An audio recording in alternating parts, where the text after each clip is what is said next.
Today we're going to take a look at the reprint of the Spider-Man by Todd McFarlane Omnibus. It has a 440 page count and the cover price of $75. Let's get into this omnibus. Stay tuned after the video to see how you can win a 1/10 scale Colossus statue from Iron Studios.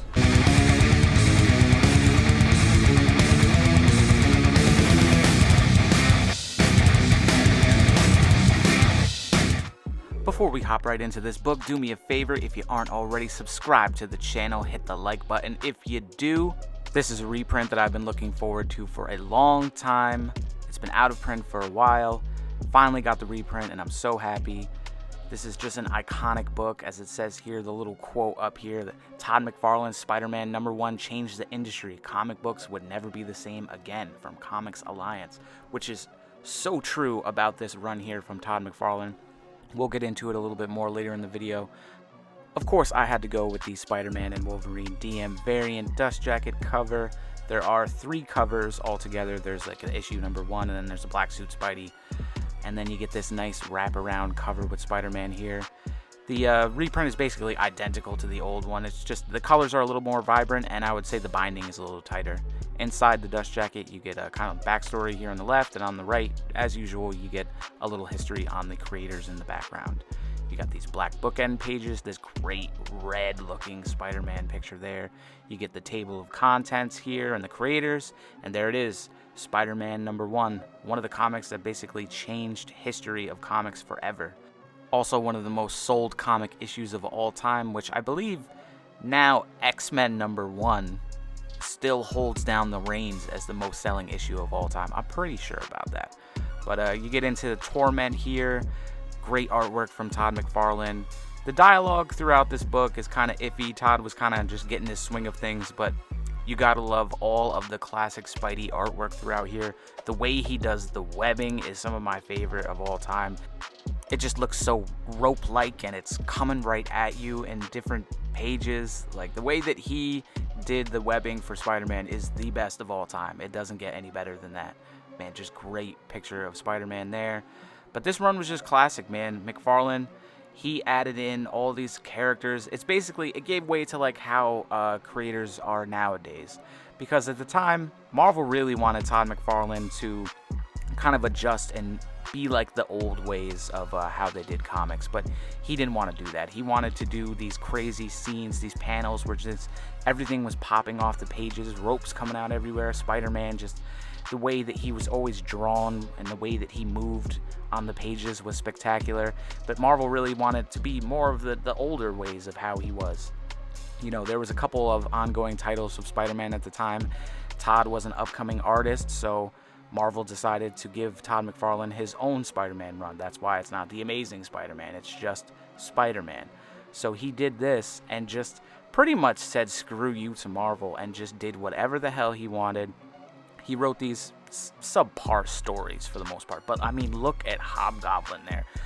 The artwork throughout these are just crazy. Like, the way that he did everything is just nuts. And you see elements like the cape there on Hobgoblin that went over to when he left. So that's basically what happened after this.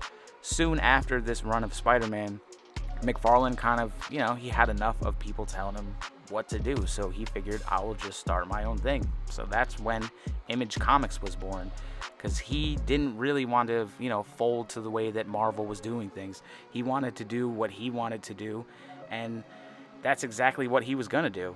So I mean, one of his main rules was break the rules and make it look cool. So that's what he did. He made everything look super, super cool. And to his credit, I would say the biggest reason there was such a comic boom in the 90s was because of Todd McFarlane. And even today, we see people like Donny Cates. He gets away with absolute murder in some of his storylines. Literally. Thanos wins.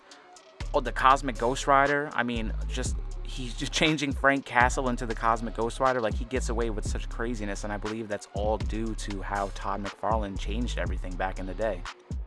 Throughout this run as well, you definitely notice a lot of even the faces drawn and whatnot throughout it, the darkness, like up there. You see a lot of what is in the issues of Spawn, the early Spawn, and even now. just a lot of his style. Just, you knew he was just dying to that classic picture of Wolverine. You knew he was dying to just kind of do his own thing, and you know, this is what started it all. This is just such a classic run, and I'm so glad they reprinted this. This is just one of the best. So even here, that face just screams clown from Spawn. Like, there are so many instances where you see Morbius. Come on, man, that's some straight up Spawn style stuff right there. All that crazy detail and evilness. Gotta love Black Suit Spidey. So much great stuff collected in this book. Speaking of collected, this book collects Spider-Man 1990 1 through 14 and 16 and X-Force 1991 number 4. And you know, there's a decent amount of people. This one here, Rob Liefeld, this is in like widescreen where the X-Force and Spider-Man team up to battle the Juggernaut, which is just classic. There's actually even a scene in here where you know, Todd wanted the Juggernaut to get stabbed in the eyeball, but the Comics Code Authority, of course, was not going to let that go down. But there is, I believe they have like a side-by-side in the extras in the back of the book of that, so you can check that out. There is a bunch of extras in this book. They have a bunch of the different variant covers for issue number 1, the gold there, the silver, bunch of different issues. You know, everybody had this book back in the day. People that didn't even read comics really had this book back in the day. That's why it sold so well. Todd McFarlane was the shit. So you get all these great artwork in the back, and you know, this is a great book. Glad they reprinted it. Glad to finally have it in my collection. Glad I didn't pay like $150 for it. So thanks for watching. Let me know what you think about this book down in the comments. Peace! Once we hit 500 subscribers, we're going to be giving away this 1/10 scale Colossus statue from Iron Studios. I'll use a random comment generator and pick the winner. All you got to do to win is be subscribed to the channel, like and comment on a video where I mention this giveaway, and you must be located in the United States. Good luck, and thanks for watching.